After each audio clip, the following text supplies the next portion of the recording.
Hello there, interwebs. I am the Bechtloff, and this is, of course, my podcast, broadcast live from the Obama net this week.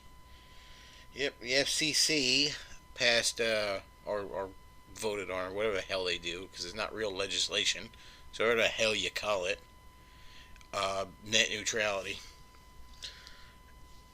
Most people I talk to are against it, but then again, I don't talk to a lot of stupid people. I'm really surprised at some of the idiots who are for it. I love the Oatmeal, that comic online, that web comic, but he of course is like, no, it's just fine. You know, they're just gonna make everything less expensive and stuff. Yeah, yeah, okay.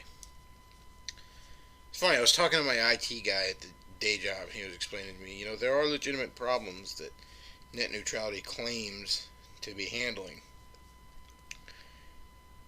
but those problems are the politicians don't know what the fuck the internet is. They have no idea what the hell they're doing. I don't know what the internet is. Not really. Most people don't understand it.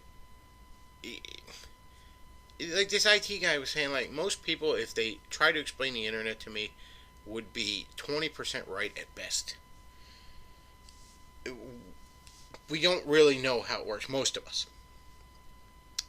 And certainly most of these politicians don't. But that's not going to stop them from trying to do it. And he's explaining to me, and half of it I'm only kind of following. Like I get what he's saying, but I certainly don't have the knowledge to pick apart if it's wrong.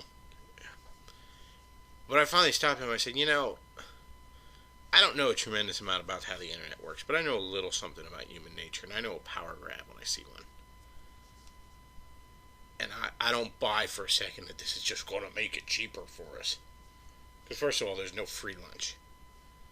Second of all, I don't think they give a shit about making it cheaper for us to begin with. They don't give a fuck, If they wanted us to have more money, they'd lower taxes.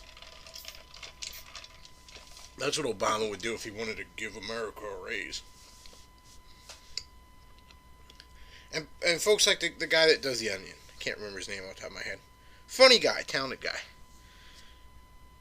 But this is the same government that worked on making a kill switch for the internet.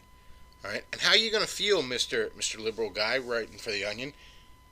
Or not? Or the Oatmeal? I'm sorry, the Oatmeal is the comic. The Onion, that's a different site. But fucking guys at the Onion, this would apply to you too. How are you gonna feel when it's a guy like maybe Rick Santorum in charge, who maybe he has the kill switch, and maybe it's some conservative Christian who doesn't approve of your, you know, sacrilegious comic. Whatever power you get, this is something that liberals and conservatives alike always fucking forget. Whatever power you're given to the government you like will eventually apply to the government you don't like down the road. These conservatives that praised all this bullshit war on terror, trampling of our civil liberties under Bush. They praised all that because Bush is a good guy. He's not going to use it for bad. Now suddenly Obama's in office and they're like, oh man, I don't like this NSA stuff. No shit, Sherlock. That's what we libertarians were trying to say to you from fucking day one. But hey, don't listen to us. And yeah, you liberals, don't listen to us on net neutrality because they're going to get it to you cheaper. It's going to turn out great, just like Obamacare did, right? If there's one thing Obamacare proves to us, it's that not only is Obama a socialist, he's bad at it. Socialism works great until, as Margaret Thatcher, I think it was, said, you run out of other people's money. But at first, you're giving out free shit and it's all happy. Well, Obama manages to fuck up even that. Obamacare, if it would have just been an expansion of Medicaid, people would have loved it at first. But it wasn't. It was forcing people to buy a product they couldn't afford in the first place and in many cases didn't need or want. That's what Obamacare was. Obama managed to fuck up the giving out free shit part of socialism. So yeah, I guess he's going to give you a free internet now, huh? Going to work out just like the last time, isn't it? Fucking morons. That's all I got on net neutrality. Because I'm not an IT guy. I don't, I know how to use the internet. I don't fucking understand how it works. I'm not going to sit here and lecture you on it. All I know is I know a power grab when I see one. Other interesting web news going on here is my buddy Aaron Clary is fighting with the MGTOW folks a ton. And I talked about this in a podcast maybe a month ago now, I guess it was. A few weeks at least. And I went through my spiel on what MGTOW means to me. And again, I don't even run around saying I'm MGTOW. But to me, it's a good philosophy. It's, hey, look, the game is rigged against you, so maybe you should consider taking your ball and going home. You know, it's realizing what you want out of life and going after that, and ignoring all the shit people tell you you're supposed to want. You know, with women, it's not saying I don't want nothing to do with women. It's saying this is what I'm willing to tolerate for a woman. This is my line in the sand. And if a woman doesn't come along who meets these standards, so be it. That's what MGTOW is. But Aaron went off on a rant recently that there's probably a lot of people in MGTOW who are just fucking losers, who just uses it as an excuse for not having to try, or for not being able to, what have you. And he's probably right. There's definitely within the quote-unquote MGTOW community, within the MRA community, there's definitely the same sort of mental diseases as you would see in feminism. Everything is the other sex's fault, what have you.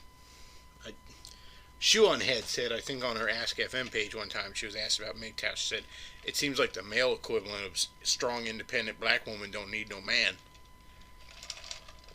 And she's probably right in that regard. And Aaron's right.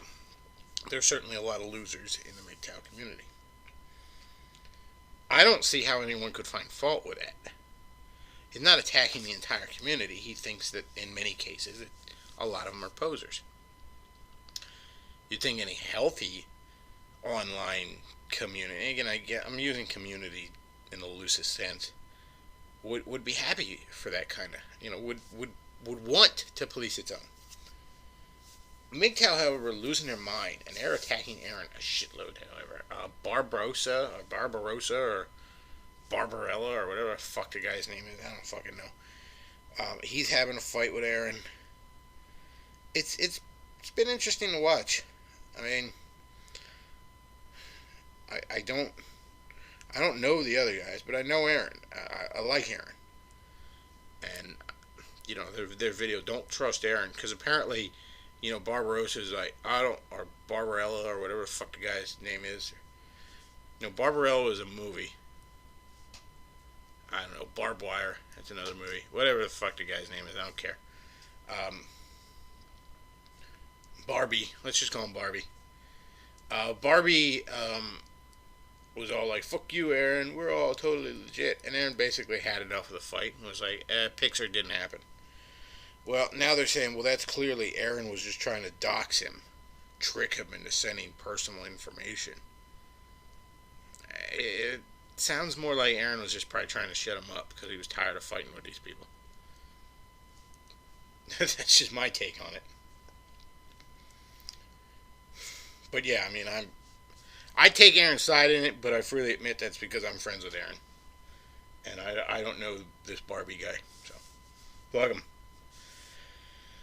Alright, another thing I want to talk about, and I'm actually intending to do a full video on this and try and do some decent video editing, with actual pictures that show up and a decent, if not script outline to it. Because I do want to improve the quality of my videos. It's about time that the stream of consciousness format on everything but my podcast is just not going to cut it. I'm going to improve the quality of my videos. So if you like my YouTube channel, if you subscribe to my YouTube channel, first of all, thank you. And second of all, know that I'm working on making it even better. But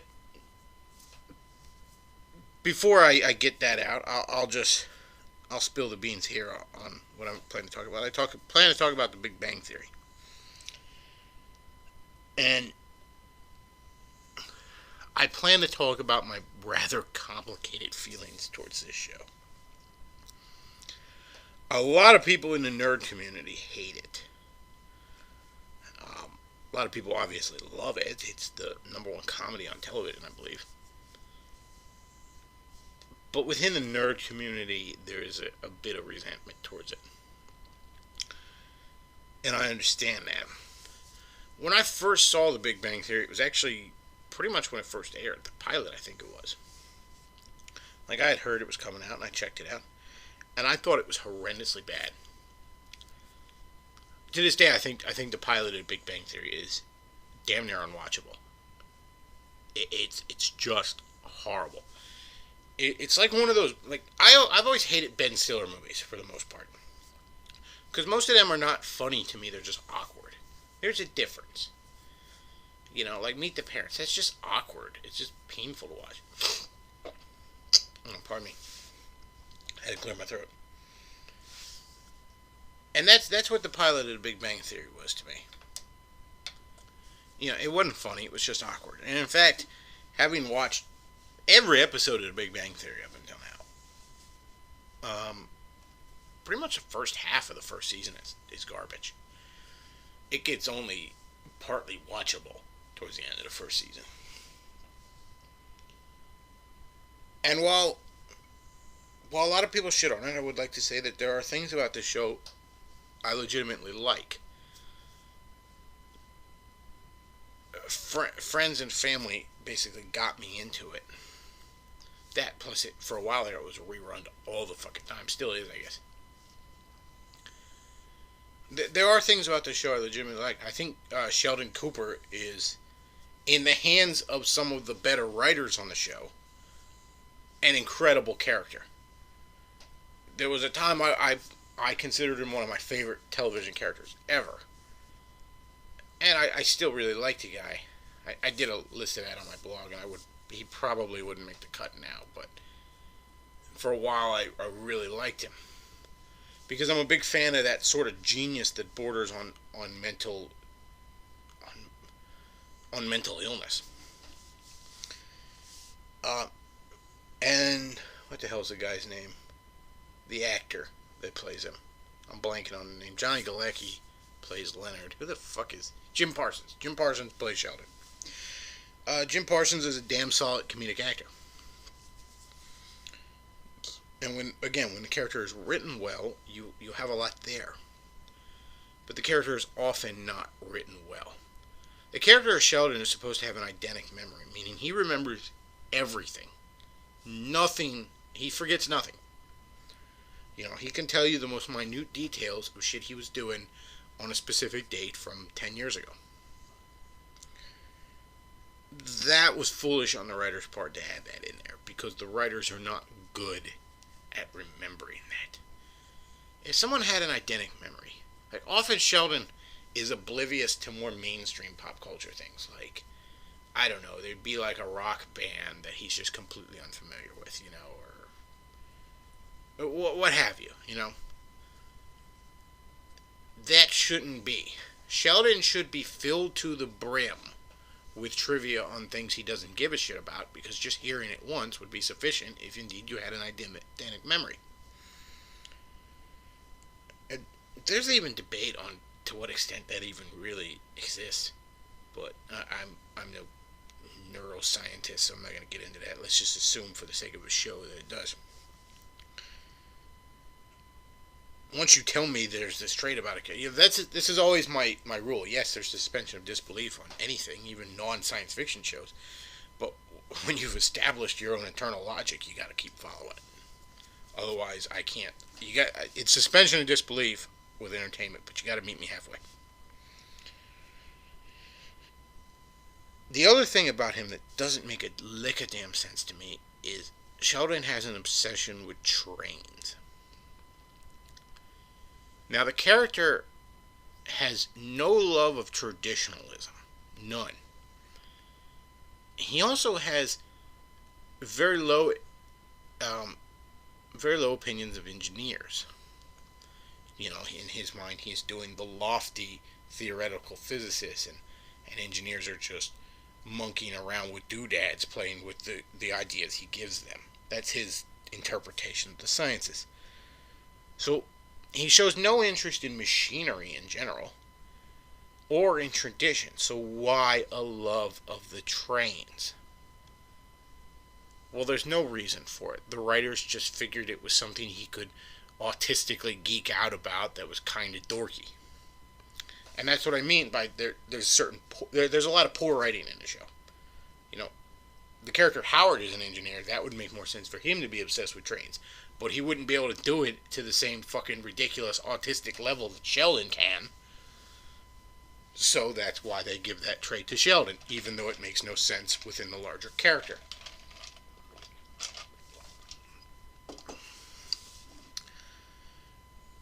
And then there's also the main romance is Penny and Leonard, but we're going to break that up for a while and have them date other girls because,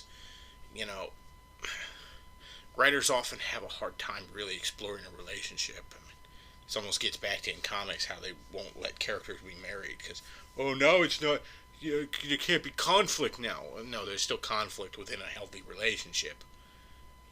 An old show from like the 80s and 90s, Mad About You, did a really good job of exploring, conflict within a healthy fucking relationship, a stable marriage. But a lot of these writers of sitcoms and other things are hacks, and they can't fucking do that. And it's easier to be like, first dates are awkward. Easier to go into that kind of shit.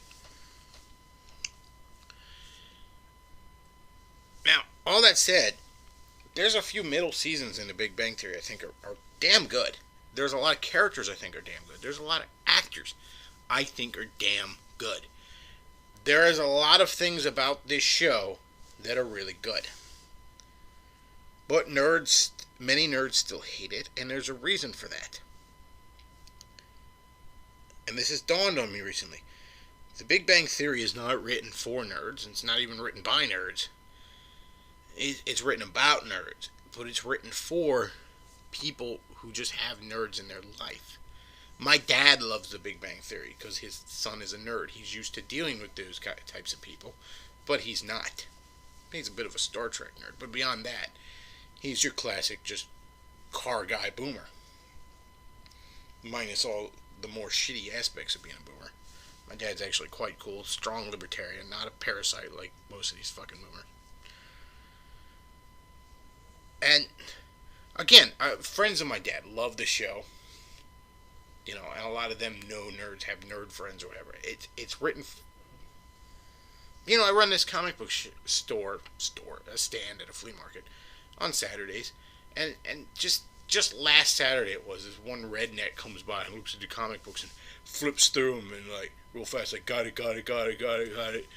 Need it, like this line that one of the nerds on The Big Bang Theory did, and he's laughing at his buddy like, yeah, just like the gay scientist on TV did. And yeah, I can see why a lot of nerds look at that and like, fuck that show. Because in that moment I was like, oh man, fuck that show and fuck this brainless, toothless moron. He never read a comic book, probably never read a book in his life. It's doubtful he ever even reads the sports page in a newspaper. So yeah, I can understand why people hate The Big Bang Theory in that regard. And I don't particularly like it that much right now. I catch it a lot because a lot of friends and family like it. But 2 years ago I was like, man, this show's really cool. It was making me laugh a lot. Now, not so much. Again, though, really good things in The Big Bang Theory. The one chick who is dating Sheldon to the extent that this emotionally stunted, barely sexual man can date. She's a neuroscientist, and she's constantly throwing out a lot of red pill philosophy in there. A lot of shit about, there was something where Penny was about ready to dump Leonard here last season, and Sheldon's assistant thinks Leonard is so fucking hot and smart and awesome, and this is starting to make Penny interested in Sheldon again. Fucking pre-selection at work. The Big Bang Theory does throw in a lot of red pill stuff, surprisingly so. And that's, to the extent nerds do like the show, I like that a lot, because teaching red pill to the geeks is perhaps one of the best ways to save Western civilization. That's how you get the smartest to fucking breed the most again. teaching red pill to the geeks. That's how you save civilization right there. So again, I understand why people hate the show, and it's certainly got its flaws. But I kind of like it, or at least I did. I started out hating it. Eventually, I grew to really, really like it.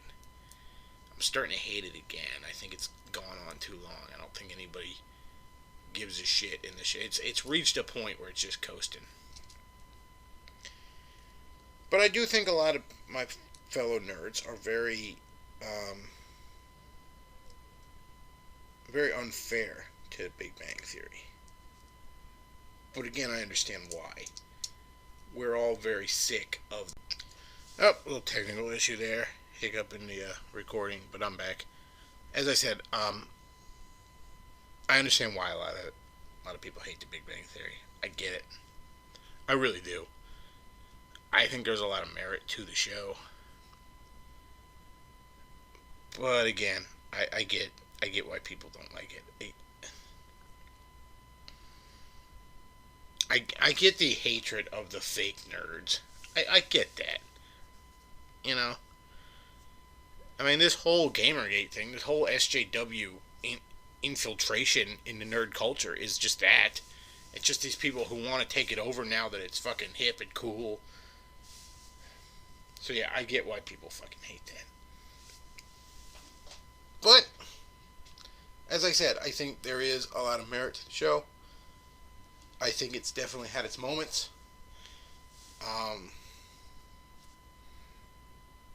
So yeah, I can't hate the Big Bang Theory, but I certainly understand why people do. Alright, moving on. Anybody who listens to me regularly knows I'm a big fan of the Mega Man comic over at Archie, and I'm also a pretty big fan of the Sonic comic over the years.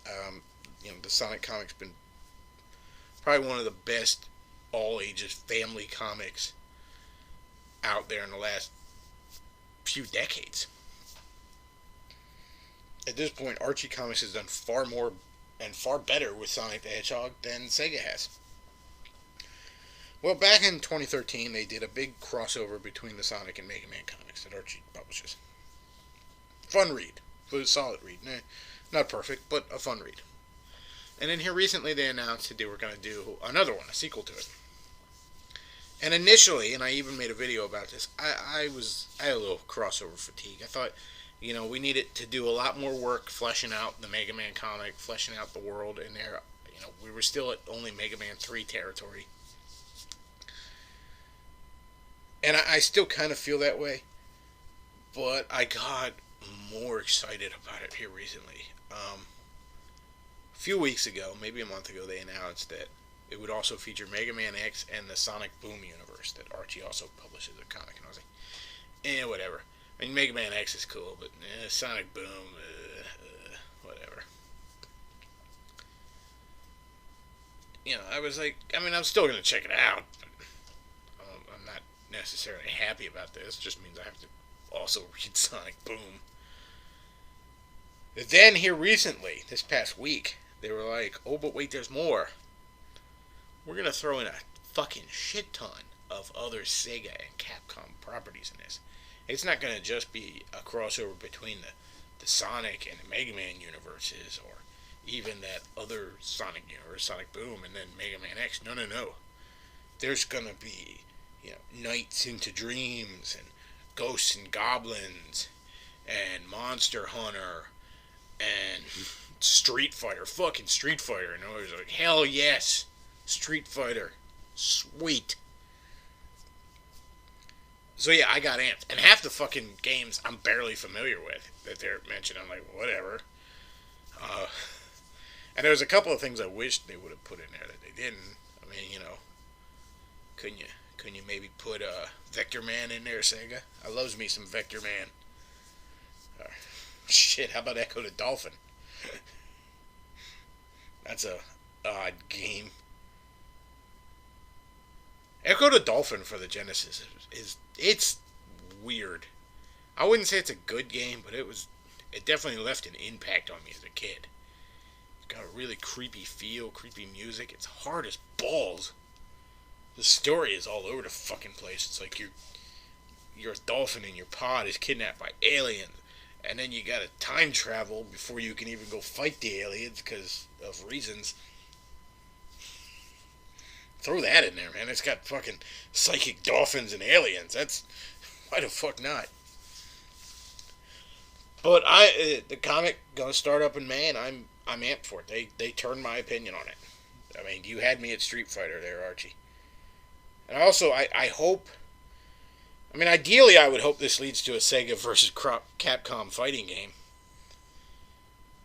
But that's probably not going to happen. Neither Sega nor Capcom have a tremendous amount of money right now to throw behind anything. But I would hope maybe Archie gets some other video game licenses out of this. You know, I mean, a Ghost and Goblin one-shot or miniseries would be pretty damn cool, or even ongoing comic. Maybe they could finally talk Nintendo into giving them rights to some of their characters. A Metroid comic book would be awesome. You know, Mario would be awesome. My buddy Daniel Barnes does a fan-made Mario comic that's at a professional level. Which, if you haven't checked it out, go to mariocomics.com. It's fantastic. My only complaint is I wish he got it out sooner, but it's a labor of love, so I understand why. You know, guy's got a full-time job. He's in the Navy. And... yeah, so Mario, The Legend of Zelda, of course, would be fucking awesome. I mean, they're doing a Netflix show on it now. Why not a comic book? Shit, even, like, Kirby would fucking probably make a decent comic book. I mean... Come on, Nintendo. Pokemon? I mean, that Pokemon's had a cartoon on for, like, 15 fucking years. I'm sure you can make a comic out of that. So yeah, if Archie got the Nintendo rights, that would be fucking fantastic. And then maybe we could do another crossover and have it be fucking Smash Brothers. Hell fucking yes. And speaking of Smash Brothers, I have gotten hooked on the fucking amiibos. Most of which are Smash, although they're doing Mario Party ones. And I didn't want to get into these. I've mentioned this before on here, but at first I was like, hey, these are stupid. And then I got one because they just added store credit. And I got just sucked into them. And yeah, they are kind of stupid and pointless, but they're fucking cool. So right now I've got Yoshi, Peach, Mario, Zelda, Link, Sheik, Toon Link, Kirby, Bowser, Samus, Sonic, and Mega Man. Mega Man was the most expensive one because the fucking amiibo situation is out of control. You can... I went to store and say, can I pre-order a Mega Man like a week and a half before he was supposed to go on sale, and every place is already sold out. They stopped pre-ordering months ago, which is fucking insane. I had to pay $30 for a fucking Mega Man one plus shipping, and I got a fucking deal. Paying twice the retail price, I got a fucking deal. Most of them are like $50 now. There's only one more I absolutely really want. Kinda two, but mostly just one. I kinda want the Toad one for the Mario Party, just because how often do you see a cool Toad statue? But it's already basically sold out. I realize I'd have to pay a lot of extra to get it, most likely. And I don't even think I want Mario Party 10, to be honest. It is somewhat compatible with Captain Toad, which I have, which is a tremendous game. But I'll bet you I'd have to initially set up the amiibo in Mario Party 10 anyways. So, you know, I'd basically just be buying a Toad statue. And while it's cool, how often do you see a little Toad statue? Toad's the man. You know, not everyone can wear a vest and no shirt and not look like a fag. But I'm probably not going to get it because it's just probably going to be too much for... I might not even be able to use it for its intended purposes unless I get Mario Party 10, which I don't really want. The other one I want, and I really want this one, and I talked to some guys at a local game store, and they've assured me they're going to get it for me when you can't technically pre-order yet, but they basically assured me, but I'm also a little suspicious as to whether or not they can come through. But the one I want is Pac-Man. First of all, I have Smash, so I'm going to use them for that. how often do you see a fucking cool Pac-Man figure? That's the shit. Plus, then I'll have the four main icons that were a big selling feature for Smash. You know, Mario, Mega Man, Sonic, and Pac-Man. You know, Nintendo, Capcom, Sega, and Namco. Their respective mascots. But that got me thinking about Pac-Man a bit. I talked about this on my podcast before. What would I do with Pac-Man if I was Namco? Because they're not having a lot of success with this. Part of that's understandable. You know, it's just a little arcade game they made nearly 40 years ago. Why should they? You know what I mean?